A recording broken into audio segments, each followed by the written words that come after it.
ఎట్లుండే తెలంగాణ ఎట్లయింది? రాష్ట్రంలో ఎవరిని పలకరించినా ఇదే మాట. 10 ఏండ్ల మహోత్సవాల ప్రగతికి ఏడాదిలోనే గ్రహణం పట్టింది.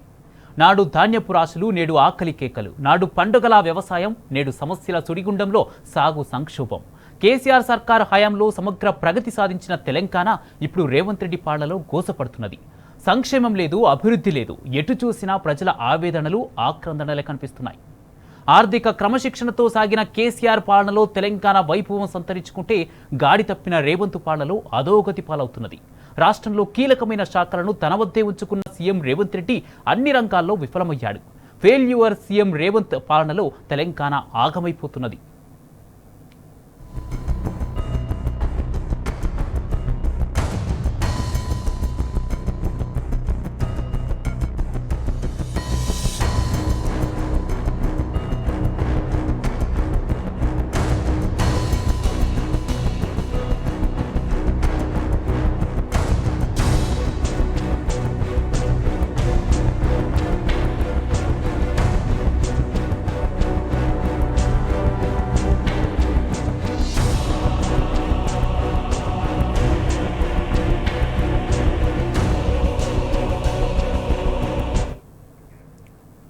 ఒక దేశం, ఒక రాష్ట్రం పురోగమించాలంటే భావితరాలకు నాణ్యమైన విద్యను అందిస్తే చాలు.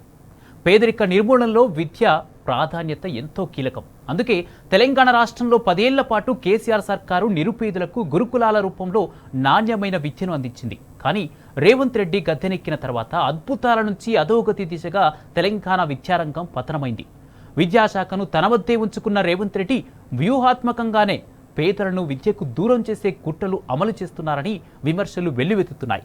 కేసీఆర్ హయాంలో వెలుగులిన గురుకులాలు ఇప్పుడు మసకపారుతున్నాయి. సమస్యలకు నిలయంగా మారుతున్నాయి. నిరుపేదలకు నాణ్యమైన విద్యను అందించిన గురుకులాలను రేవంత్ సర్కారు భ్రష్టు పట్టిస్తున్నది.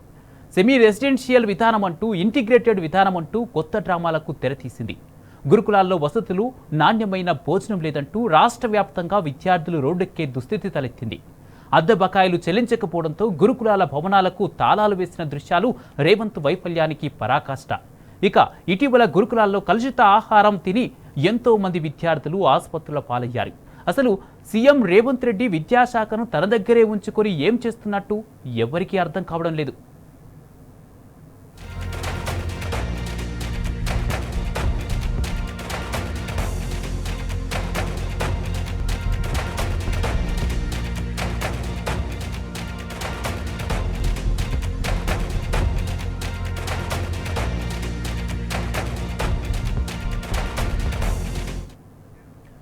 తెలంగాణ రాష్ట్రంలో పోలీసింగ్ గాడి తప్పింది. కాంగ్రెస్ వచ్చిన తర్వాత శాంతి భద్రతలు అదుపు తప్పాయి. బీఆర్ఎస్ పాలనలో పటిష్టమైన లాండ్ ఆర్డర్తో సేఫ్ స్టేట్గా పేరుగాంచిన తెలంగాణలో ఇప్పుడు పరిస్థితి మారిపోయింది. ముఖ్యంగా రాజధాని హైదరాబాద్లో క్రైమ్ రేటు విపరీతంగా పెరిగిపోయింది. ఈ ఏడాది జూన్ నెలలో రికార్డు స్థాయిలో 30కి పైగా హత్యలు సంచలనం రేపాయి. రాష్ట్రంలో సైబర్ నేరగాళ్లు, దోపిడీ దొంగలు, హంతకులు చెలరేగారు.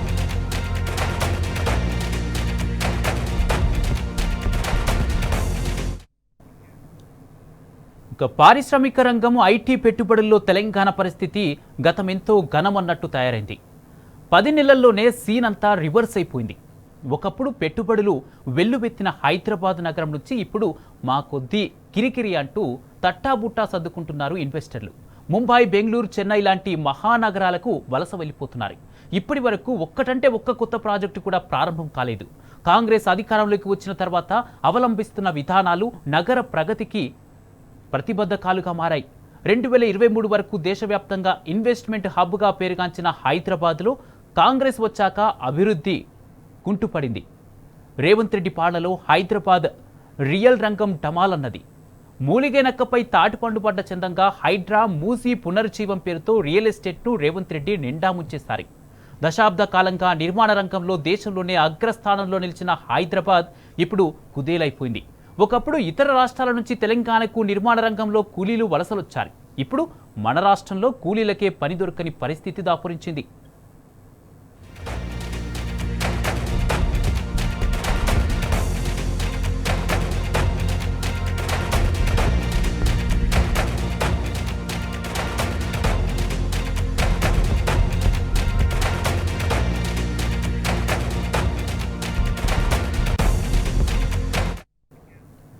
బీఆర్ఎస్ పాలనలో పండగలా మారిన వ్యవసాయం కాంగ్రెస్ వచ్చినాక దండగైంది.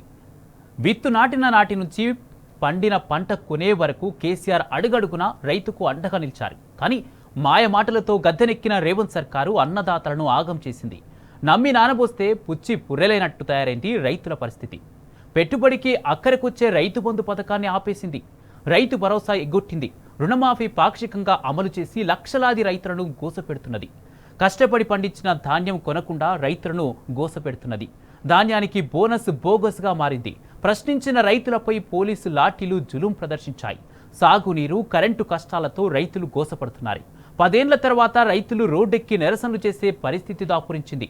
అన్నం పెట్టే రైతులపై కేసులు పెట్టిన ఘనత రేవంత్ సర్కార్కే దక్కుతుంది.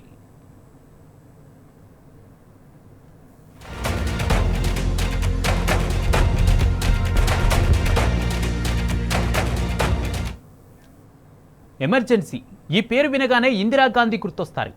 అందుకేనేమే ఇందిరమ్మ రాజ్యం అంటే ఎమర్జెన్సీ రాజ్యం అని తెలంగాణలో రేవంత్ సర్కారు మరోసారి నిజం చేసింది.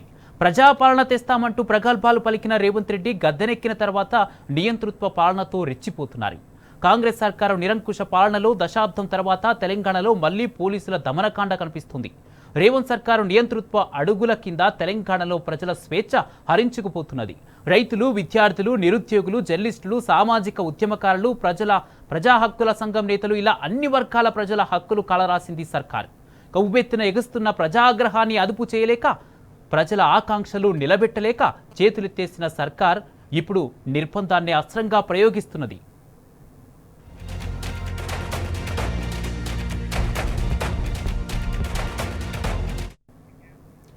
తెలంగాణలో రేవంత్ సర్కారు ఏం చేసిందని విజయోత్సవాలు చేసుకుంటున్నదో అర్థం కావడం లేదు. రేవంత్ పాలనలో ఎవరు సంతోషంగా ఉన్నారు? విద్యార్థులు, నిరుద్యోగులకు మేలు జరిగిందా? 2 లక్షల ఉద్యోగాల పేరుతో దగా చేసినందుకు విజయోత్సవాలు చేసుకుంటున్నారా? అవ్వాతాతలకు పెన్షన్లు పెంచుతామని మోసం చేసినందుక విజయోత్సవాలు? వెట్టి చాకిరీ చేయిస్తున్నారని హోంగార్డుల భార్యలు రోడ్డెక్కి నిరసన చేపట్టినందుకు విజయోత్సవాలు చేసుకుంటున్నారా? రుణమాఫీ జరగక రైతులు ఆత్మహత్యలు చేసుకున్నందుక ఈ సంబరాలు? రైతు భరోసా ఎగ్గొట్టినందుక ఈ విజయోత్సవాలు? తమ భూముల కోసం పోరాడుతున్న లగచిర్ల గిరిజనులపై దమనకాండ సాగిస్తున్నందుక ఈ ఉత్సవాలు? యావత్ తెలంగాణ ప్రశ్నిస్తున్నది. సమాధానం చెప్పే దమ్ముందా రేవంత్ సర్కారుకు?